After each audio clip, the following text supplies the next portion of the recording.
Well, U.S. Secretary of State Rex Tillerson, as we just mentioned, meeting right now with Russia's Foreign Minister Sergei Lavrov in Moscow.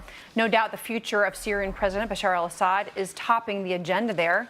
In her exclusive interview with President Donald Trump airing this morning, the president told Maria Bartiromo that Russia is backing, quote, an animal.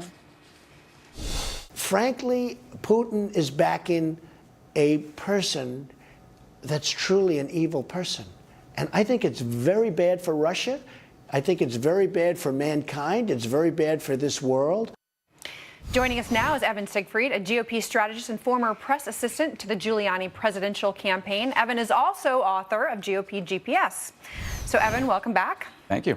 All right. So clearly this administration is seeing that the Assad regime, from their viewpoint, needs to go. Now, meeting with the Russians, Russia obviously has 2 air bases in Syria. They have the strategic naval port Tartus in Syria. They have a strategic interest in the Middle East. Do you think Rex Tillerson, he's meeting with the Russians, understands that it's going to take talking about those strategic interests in order to talk about moving Assad out of power? I think that Secretary Tillerson understands that. And I also think that President Trump is right on Syria in everything he said, including about what Russia has done to back Assad, because bombing a hospital to cover up evidence of a chemical attack, that's not being an animal. That's pure evil, in my opinion.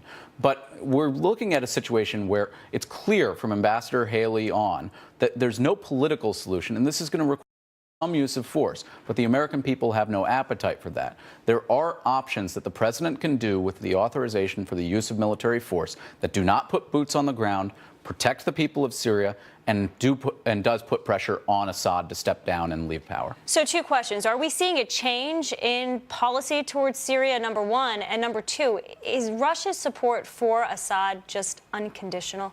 Well, everything that President Trump has done is a searing indictment of the Obama administration. Yeah. At his end-of-year press conference at the end of last year, President Obama was doing a victory lap about how great the situation in Syria was. Right. And he was in a warped reality. Now we're seeing that the president recognizes the situation. He also recognizes that we are not a nation that really wants to go to war, and that we can use limited strikes. The strike on Thursday night took out 20% of the Syrian Air Force using 59 Tomahawk cruise missiles. Right, but not the runways. No, but the runways, Yeah, as the just president. to jump in here, and yet they took off and they did more barrel bombing right away. So do you think that we're going to end up doing more airstrikes in Syria? Where are we going with this? I think we need to have the president lay out his vision to the American people and sell it. It's going to require leadership from the president and members of Congress to go out and say, we know it's not popular to be involved in any sort of military altercation, but you have to do it. We have a moral responsibility. If you see your neighbor's house is on fire, you don't step back and say, well, I'm not going to help. We have a duty to help those who are less fortunate. Yeah, and you mentioned that there are some things that they can do, so certainly we'll see if they're using some of those carrot approaches rather than stick approaches. Thank you so much for joining us. Thank you for having me. GOP strategist Evan Siegfried, thank you again for being with us this morning.